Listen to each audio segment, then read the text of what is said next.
Welcome, folks, to this week's edition of Tech Sales Advice.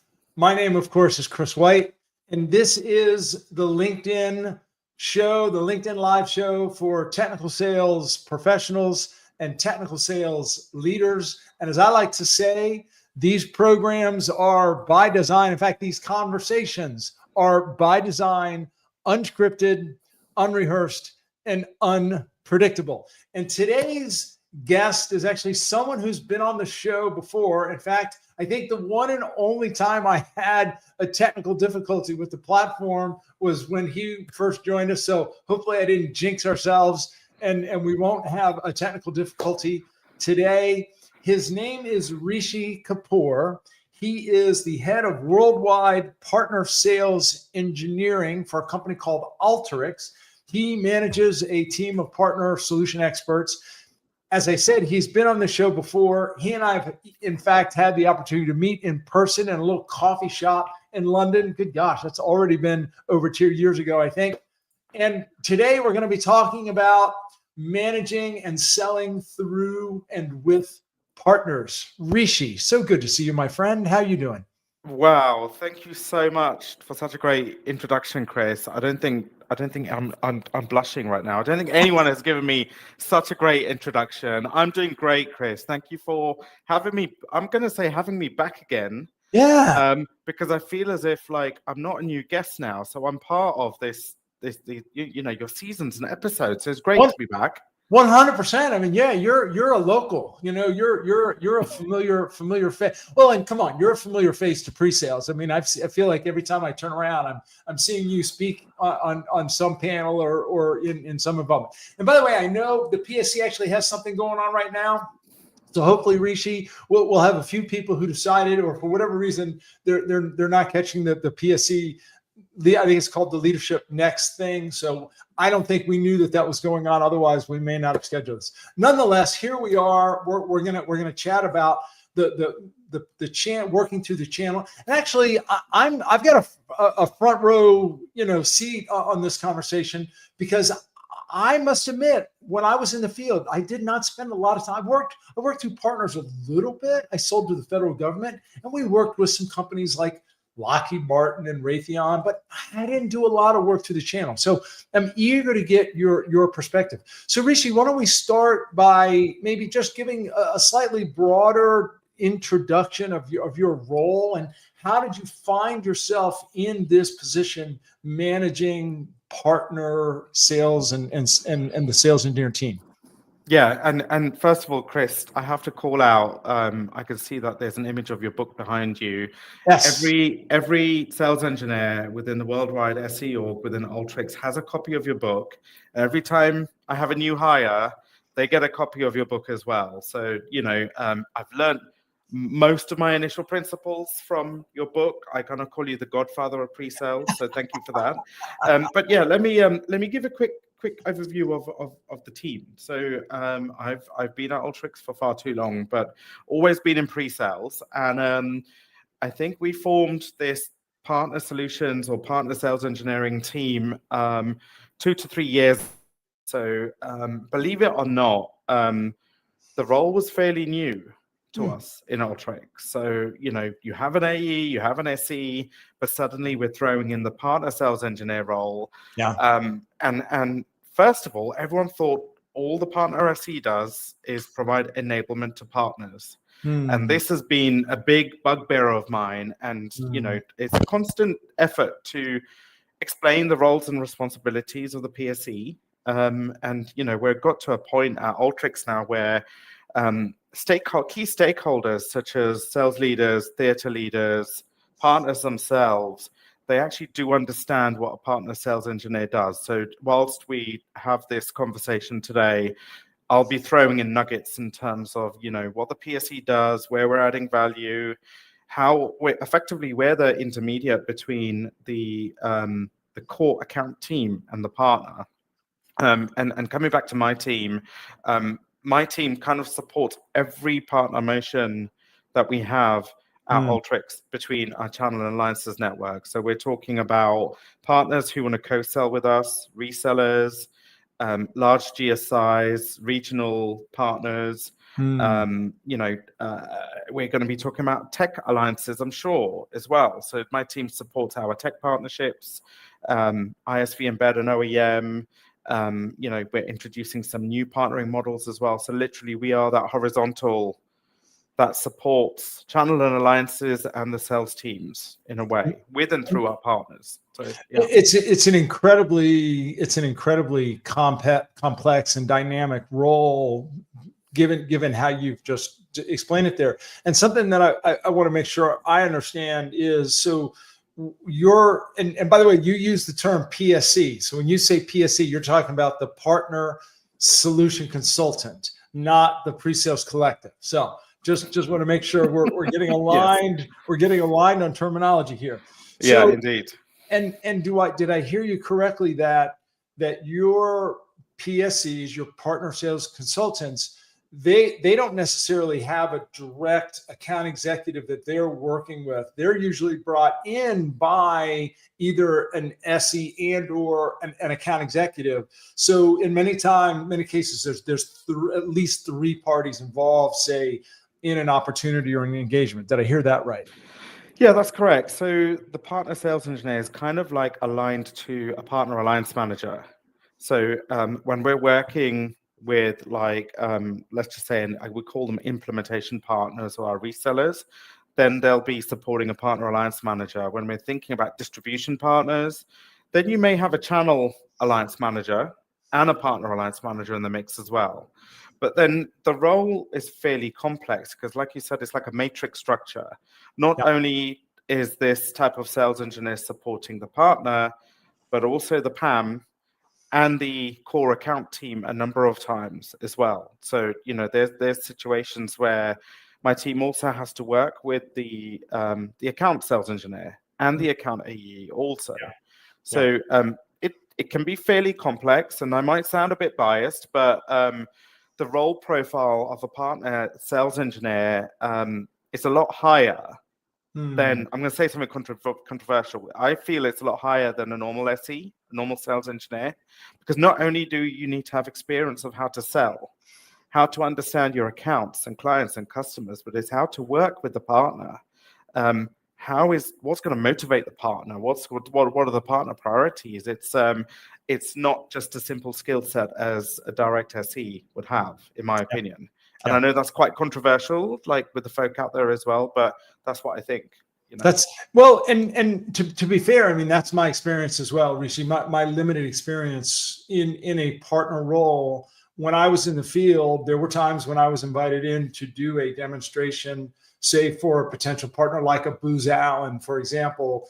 That was a very different sales engagement and sales conversation than if I was presenting to, let's say, the Department of Commerce or one of the DoD agencies, for example, right? So, by the way, Rishi, we already have our first question that I think is worth bringing to the surface. Shannon DeCormo, who happens to be a native of, or at least she lives here in the DC area, very near, in fact, probably 15 or 20 minutes away. So Shannon, very, very nice to see you online. Hey, Shannon.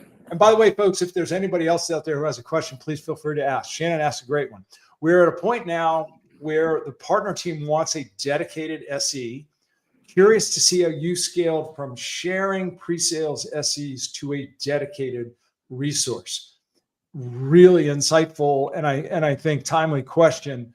Rishi, do you have a thought to share? It's a really interesting question. Nice to meet you, Shannon, as well. Thank you for the first question. I would say this really comes down to where the business or the region is at the moment. So, for example, there's conversations out in the community where maybe you're going to have a pooled resource of partner SCs. Maybe it's going to be a hybrid core SC, partner SC, which is 50-50. I think number one is it depends on what's required in your segment and your region. And also, I'll give you an example, right? So, the UK is one of the largest markets outside of the Americas for us. And, we're at a point where partners are very mature and they're building out some very innovative solutions. And that's actually helping to drive the regional revenue numbers as well. So, for example, like Shannon, if you're finding that, your region is a growth region, and you do need to bring on more partners to help start supporting your business, then I think the shared model is going to be a bit more beneficial. But then I think that can get quite complicated as well, because then there's a bit of conflict between, well, does that shared SC support direct deals, or do they support deals through and with partners as well? So I think you need to have a tipping point as well. Or how mature are your partners? Are they able to be bringing in their own revenue independent of our sales teams? And I think when you do have a partner network around that potential, then I think it's time to move to a dedicated partner sales engineer. I think also, like, you need to really leverage the fact to use data behind your decision to move to a full-time partner SE to convince your stakeholders as well. So you've got to convince the sales leader to be like, look, having a dedicated partner SE supporting these partners is going to help really drive the revenue versus not. So that's kind of like my opinion on that. Yeah, and Rishi, as you were sharing, another thought came to mind to me as well, and that is maybe two thoughts. First, is there enough work on the partner side for a full, an FTE, right, a full-time equivalent, or a full-time person, full-time dedicated person? And one of the indicators might be, do you have, let's say you've got 5 SEs on the team, and each one of them are spending 20% of their time supporting the partners. Well, you probably have enough. There's enough business there for one full-time person. Another thought that comes to mind, and Rishi, you alluded to this when you said that you think that the job requirement of a partner SE is a little bit higher, and they're expected to do more. They need to have maybe a broader range of skills. Maybe it really is a different skill set required to support the partners to the extent necessary. And if that's the case, maybe it needs to be a unique individual or a single individual as well. So no, and just to that point, Chris, I mean, the reason why I say that is there's another layer of selling. It's not just convincing the customers still. You have to convince and sell to the partner first. Right. If the partner is not going to be convinced to sell your solution or build a solution with the software that you're trying to sell, no way you're going to be able to sell through them to the customers, right? So there's a separate layer of selling ability, so to speak. And these partners are not only selling the technology that you're working on, they're selling your competitor products, they're selling others as well, our frenemies as well. Right. So you've kind of got to keep that in mind also. So it's not just, I still think it's a completely different skill set from an SE perspective. And you mentioned that some people perceive being a partner SE as just partner enablement. And here's the interesting truth is I think it's a little bit of both. To your point, I think first we need to sell the partner on the value of investing time and effort on our solution, on learning our solution and learning how to sell it. And then we need to enable them to do so,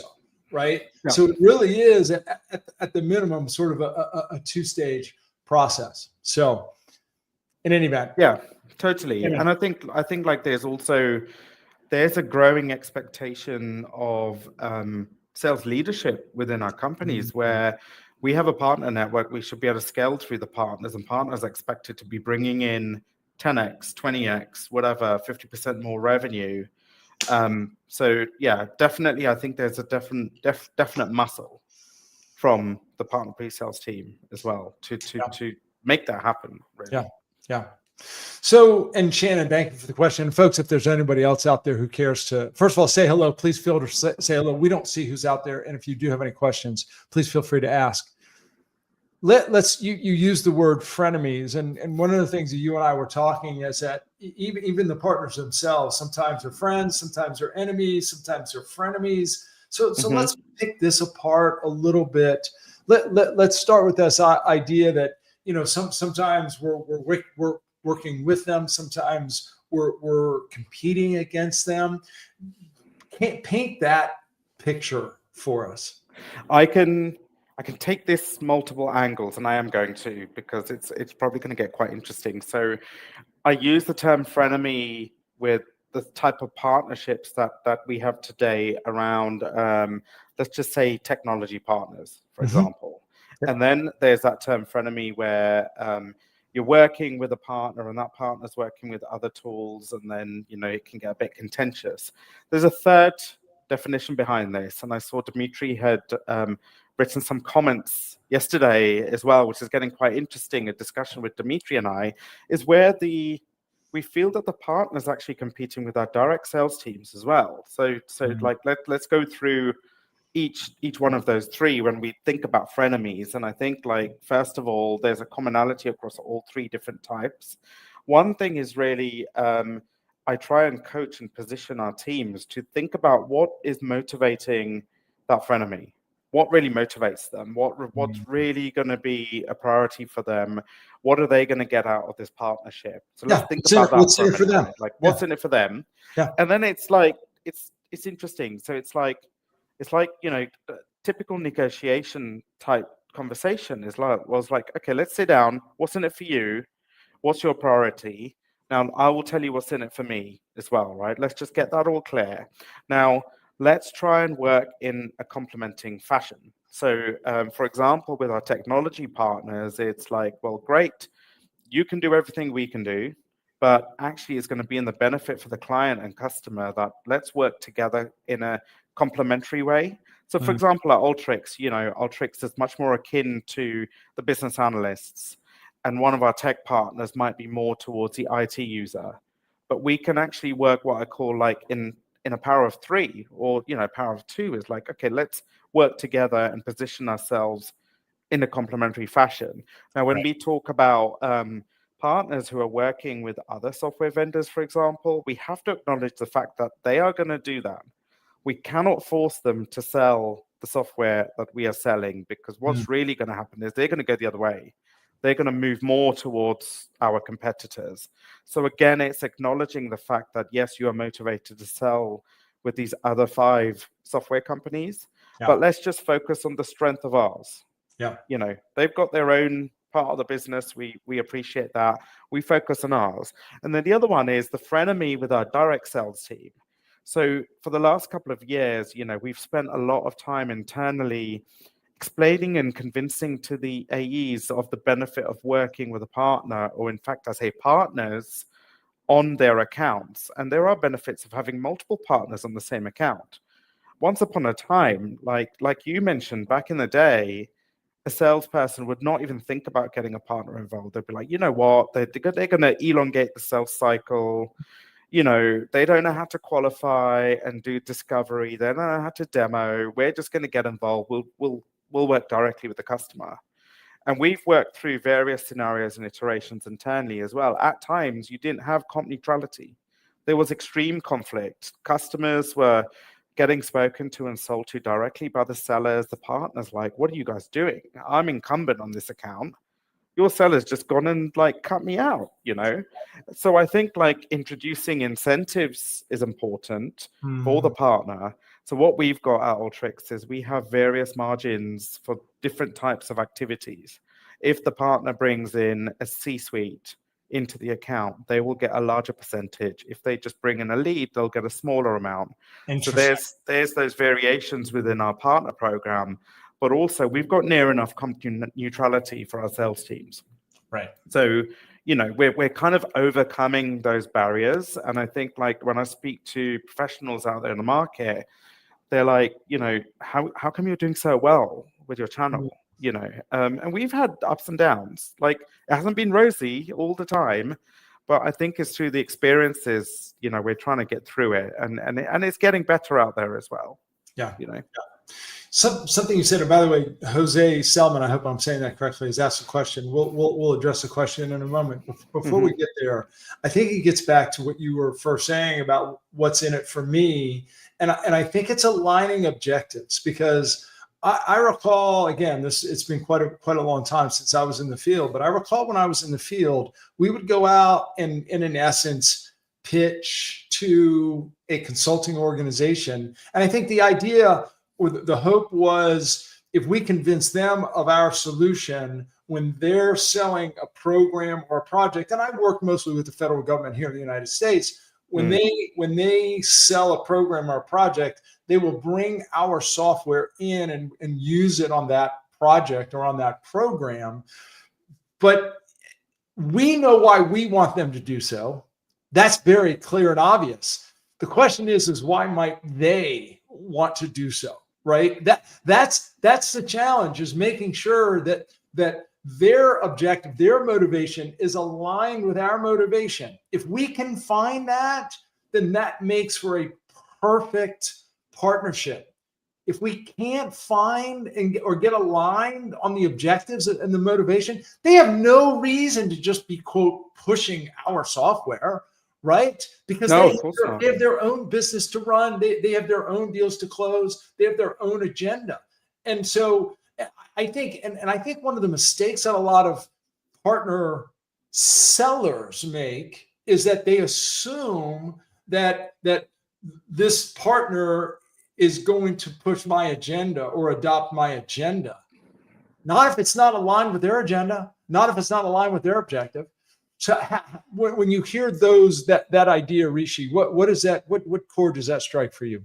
I think you made a good point there. And actually, whilst you were just saying this, I was thinking about how the partner sales engineer role is actually influencing this as well. So we haven't mentioned the acronym AI yet, but the first time I'm mentioning it on this session, in the world of AI, or in the world of like we're building partner solutions. So my team really leads the initiatives when it comes to scoping out, designing and architecting partner solutions with our channel before we take them to market. You've hit the nail on the head. Like, there are some salespeople or the partner salespeople, they're like, well, they really want to push a direction. They really want to push the partner in a direction. What we're doing now is the PSE, actually, I call the partner sales engineer as the conscience behind the salesperson or the partner sales manager. Because it's like, okay, let's rein it back in. This partner wants to focus on, I don't know, a higher education solution with us. Great. That's the starting point. We don't want to push them down the Office of Finance because they've told us they're not interested. Then they want to work with a specific tech stack. Let's just keep moving along. But then we hear them out, right? Okay, we agree to that. But then in return, we go back to the partner saying that we're going to build out this higher ed solution, but you have to commit to a specific average deal size.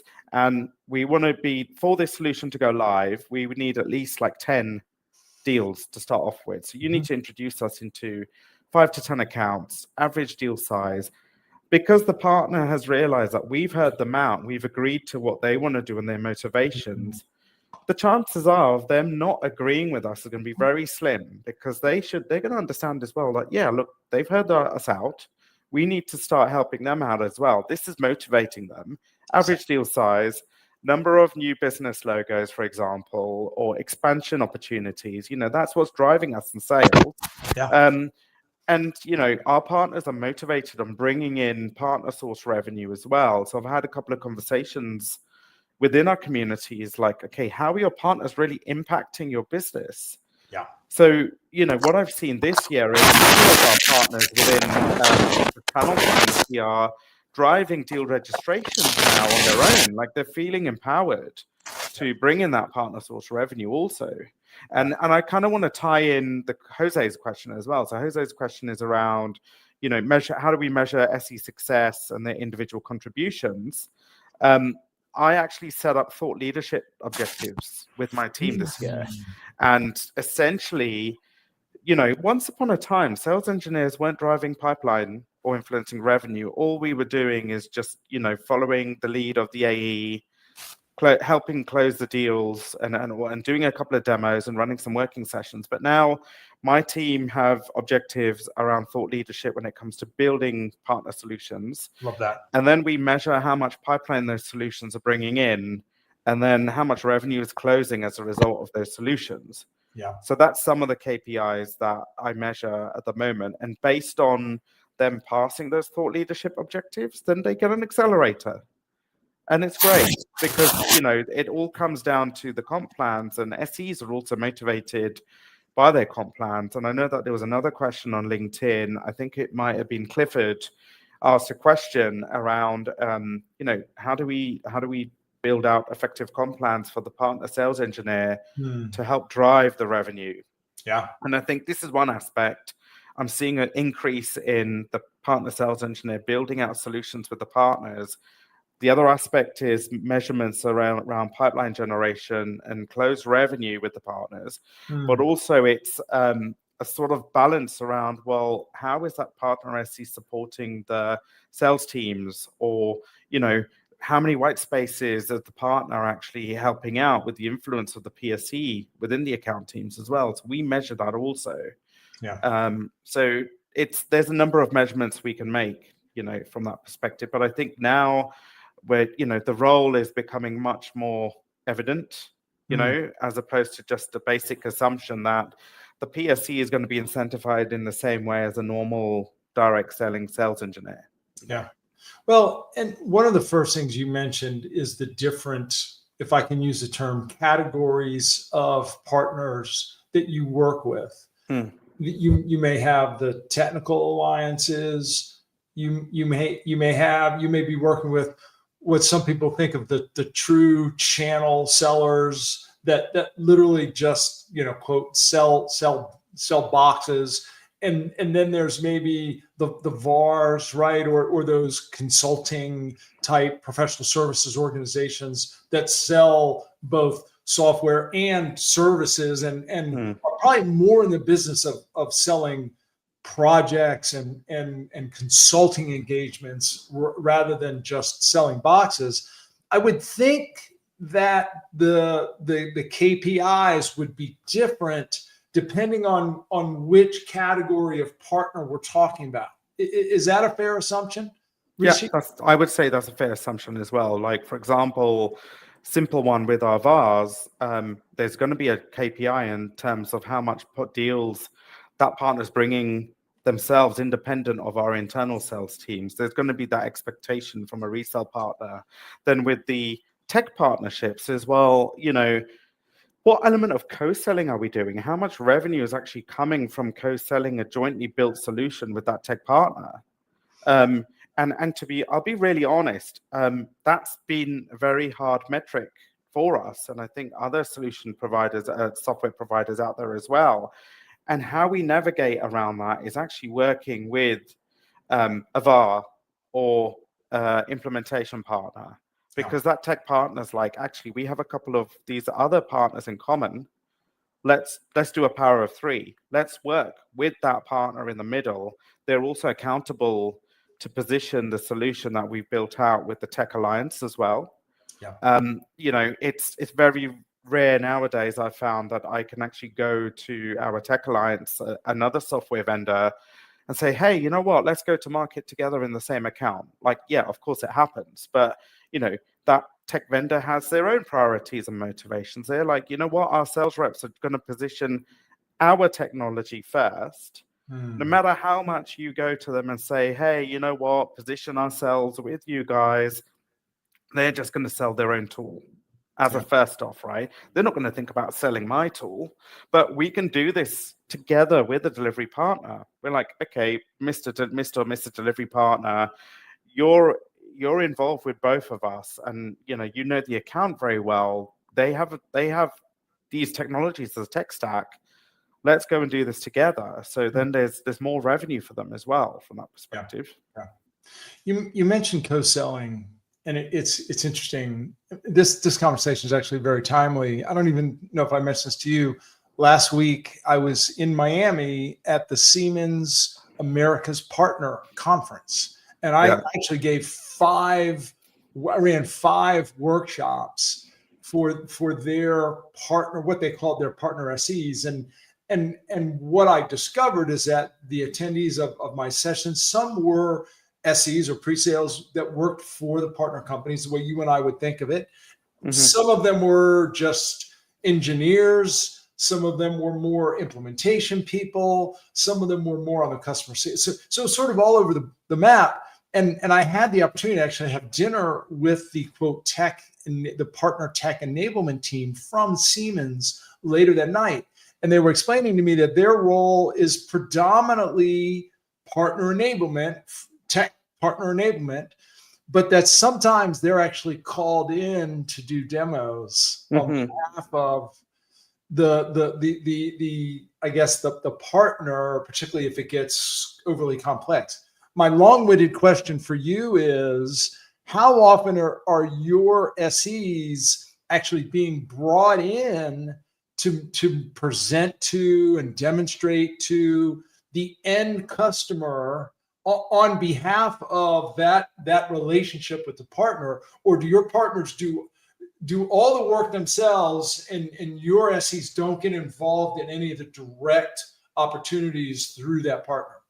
So my SEs do get involved with direct customer conversations as well with the partner. So Through there are the partner. times So the partner brings them in. through the partner, as well as internally, my SE would be collaborating with the direct selling SE as well to be like, look, okay, this is a situation. So actually, Alteryx has gone through a bunch of changes and transitions, as you know, personally yourself. We've introduced Alteryx One. We've got new pricing and packaging. There's a number of technical nuances that we have to work with our customers with, and then just add some more complexity with our partners as well. So we've gone through the motions where maybe partners are not aware of specific tactics and features, functionalities, behaviors, aspects that we have to work with our customers.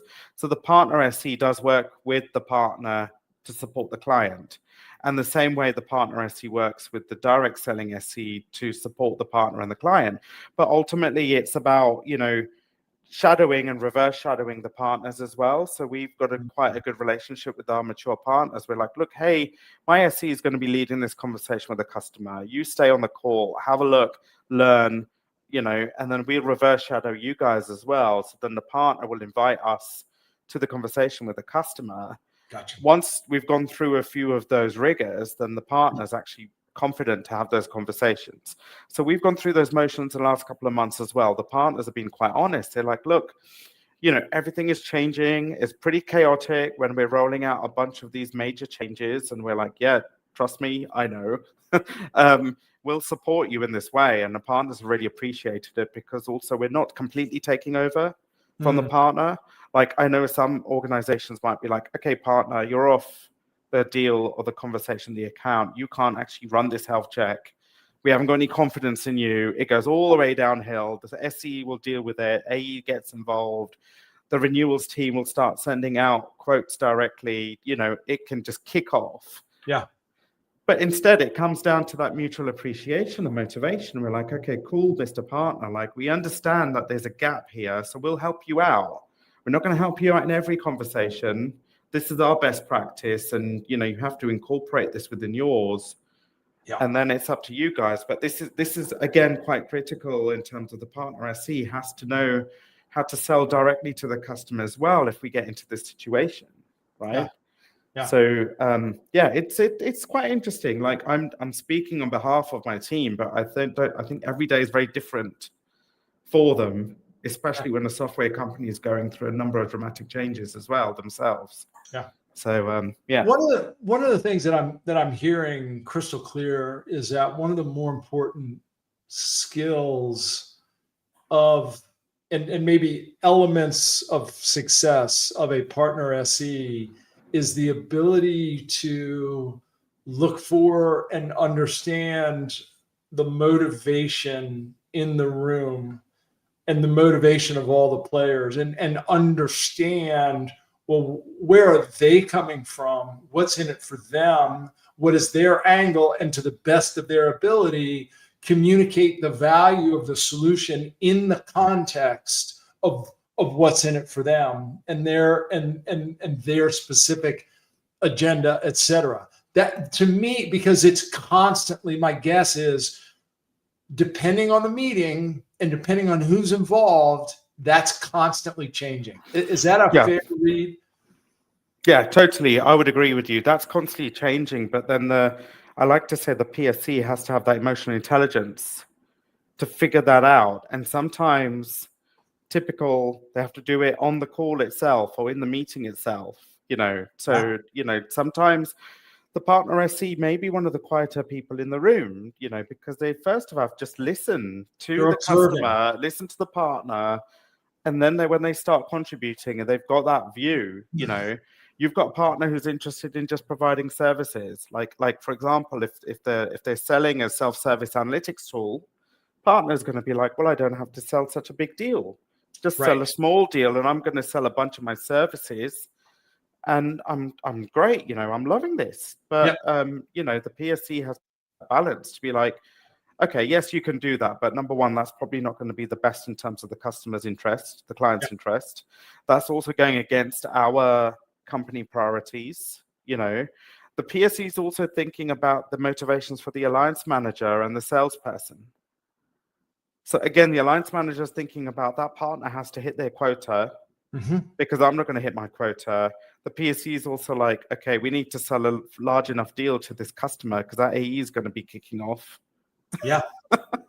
And so there's a lot of variables, but I don't think go-to-market teams really understand that, you see. So I've been on a bit of a journey to evangelize all of these different aspects. That gets lost in translation. Again, a very political statement, but I think that go-to-market teams really understand what a direct AE and a direct SE does.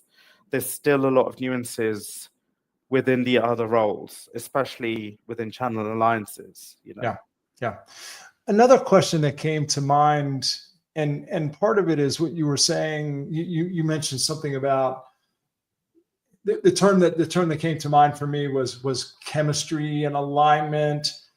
Are you and or your team involved in assessing partners to determine whether they might be a good partner to work with? Or is that decision made before you're involved, and then by the time you get involved, there's some sort of partner agreement has already been put in place? I would say the involvement of myself and my team is growing, especially in the world of AI, right? Like, especially where we have to actually figure out even more how technologies work together to build out those AI solutions and outcomes. And I think that's because of the fact that you get that wrong, the customer's never going to be buying from you, or the partner's never going to work with you again, because it's so crucial now. But I would say that, the partners, SC and myself, we've been involved in the partner recruitment conversations from the beginning. So it's even more relevant now, but that was happening. So I haven't seen a scenario where, an alliance leaders come to me and said that, we've signed a partnership with partner A, you guys have to support partner A. I think that used to happen a long, long time ago, where probably the sales engineer would get involved very late in the conversation. But now, even within the direct selling motion, I think the SE gets involved a lot earlier, like even maybe in stage 0, to do a technical discovery and a technical qualification. And at Alteryx, we've actually got separate pre-sale stages. So you have your sales stages, but we got pre-sale stages. The SE has to do a technical close plan, and that TCP rolls up into the forecast and commit of the sales leader. Wow. So there's a separate rigor that I'm seeing now. And I think, no offense to the AEs out there, but I might sound a bit biased, but I think SEs are doing more selling when it comes to solutioning with AI and, building use cases. I'm seeing a movement now, which we apply with our partners, is ignore products for a minute, ignore SKUs, ignore product names, build out use cases and sell the solutions to the use cases, right? 100%. Yeah. And so just like SEs are getting more involved in, if I can use the term qualification, your PSCs are getting involved in essence, qualifying and vetting potential partners before those agreements are put in place. So and is it the case where you might have a meeting and the assessment is, this doesn't feel like a really good fit for us, and your team has the runway, so to speak, to be able to put up a red flag and say, I'm not sure this is a good fit. Yeah, totally. And I think we also have an agreement with our alliance management counterpart to be like, we will launch with this partner as long as both parties feel it's the right fit. And even at times we've gone to the partner and we're like, what, we actually don't think this is going to work. So, maybe we have another conversation a couple of months down the line, and we're quite transparent with the partner. Like I've heard some stories, out there where external to Alteryx, for example, where actually the partner's strung along. And then suddenly when like the vendor comes to the partner and says, well, you've got an agreement with us, that partner's like, I haven't even had any pre-sales enablement. I don't even know who my partner SE is. You're giving me a revenue number now. I have to hit this revenue number. And for a couple of months, the partner will be just going along and saying, yeah, I agree to this and whatever. But then before the end of the year, the numbers, the data is going to show that actually the partner is not performing at all. And ultimately, we shouldn't have signed this agreement in the first place. Right. So I think my team, like the partner sales engineer, works as a tag team with the partner alliance manager, have a mutual agreement that we're going to go to market with this partner. And actually now it's driven by, we need to see whether we can launch a first solution with that partner. So it's not if that partner can sell a specific package of software. Like, we actually do a lot of analysis beforehand, and we have to, the PSC contributes to a partner business plan. We identify use cases, we look at the TAM, we look at the specialism of the partner. They want to focus, SAP migration. So we build up a lot of research and analysis to be like, right, I think we can go to market with this partner. So it does actually take a lot longer as well, because historically, like, you could sign up a partner within a couple of meetings, but I think it takes a couple of cycles to do that due diligence. And then we're kind of confident that we're going to go ahead and we can see the value for us and the partner. And then we see how it goes, because even after that, at times, we still don't get the revenue from the partnership. And it's like, okay, we got to make a call, like, after the first year, do we want to carry on doing this for us as a vendor and for the partner as well, I think. Yeah. Another question that comes to mind, most SEs that I speak with, like yourself, and particularly SE leaders, they're, if I can use the term, they're paired with one or more sales, or aligned with one or more sales leaders, and those are the individuals that they collaborate with frequently to make sure their teams are aligned and the strategies aligned and all that. Who is it on the sales side that you are aligned with? Is it a partner or alliance leader, or a sales leader above that? So within my organization, I'm aligned to all of the other alliance leaders.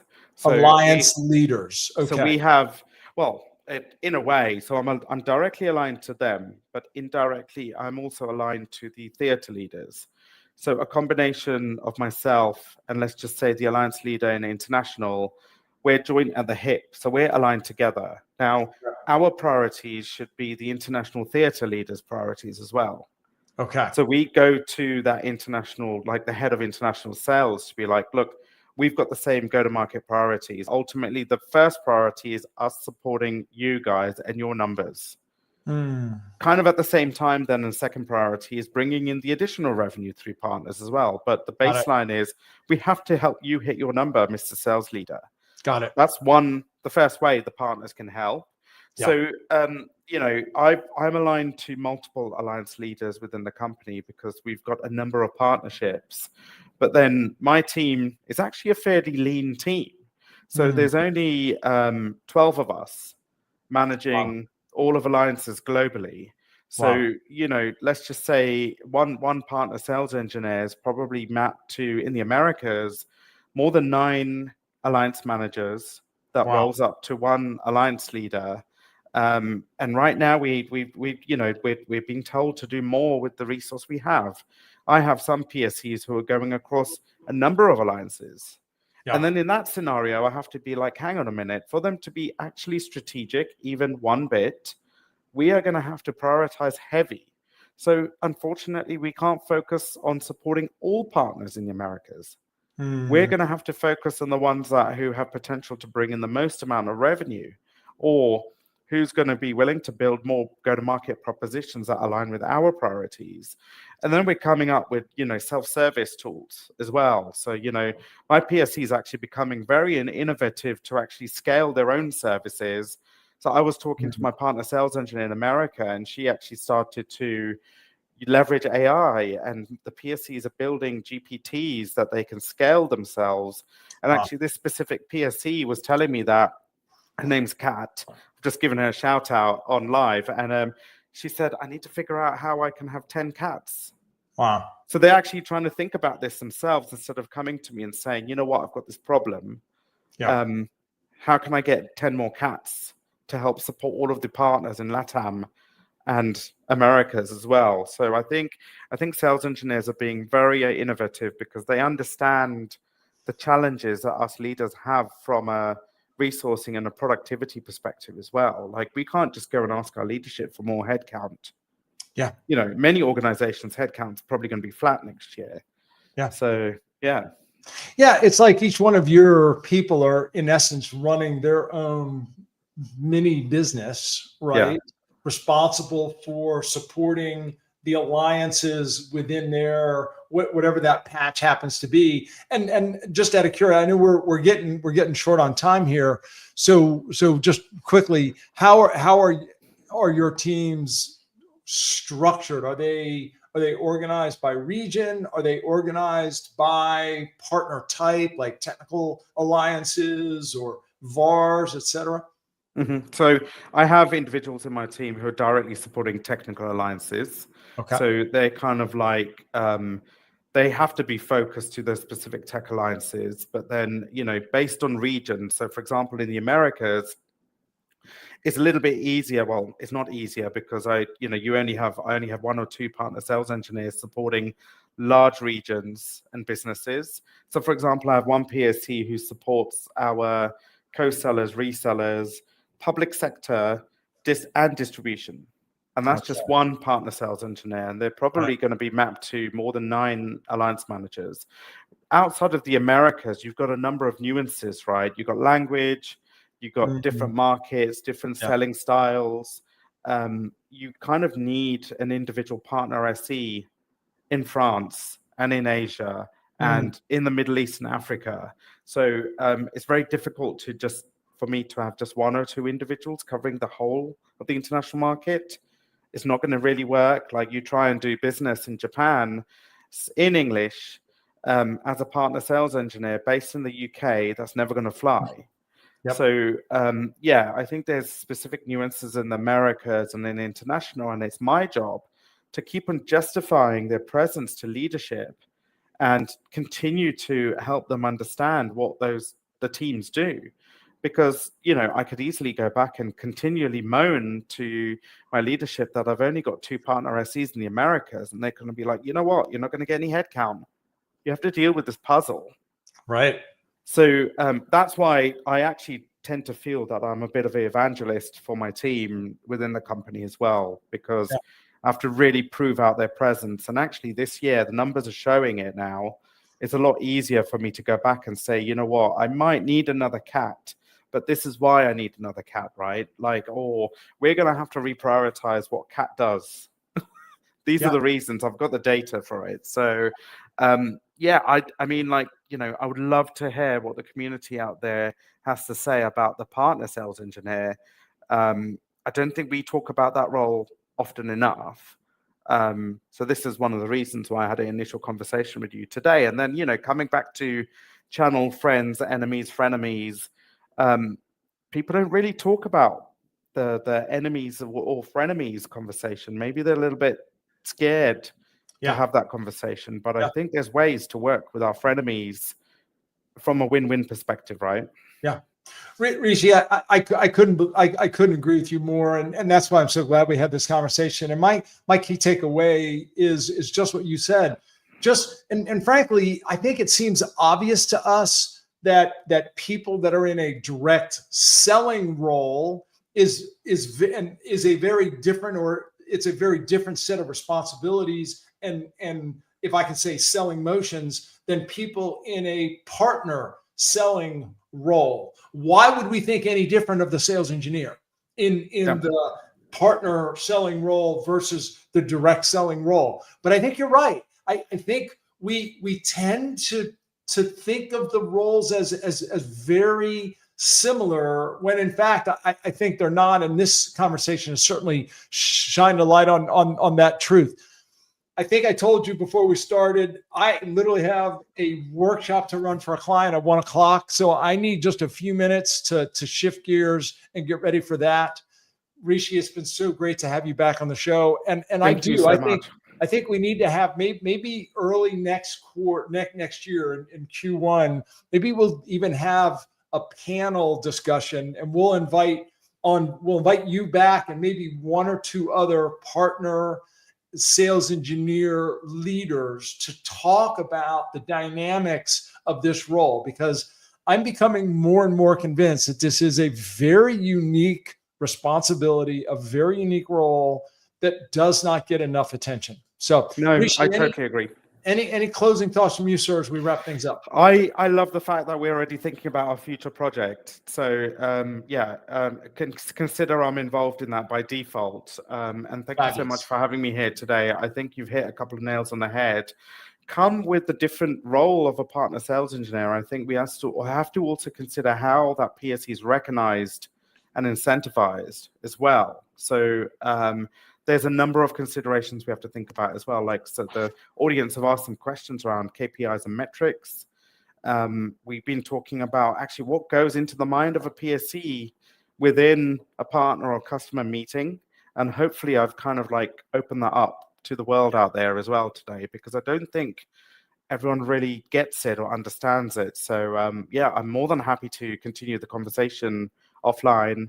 You know, we're in touch all the time, but individuals can reach out to me directly. And I'm looking forward to the panel session as well. Excellent.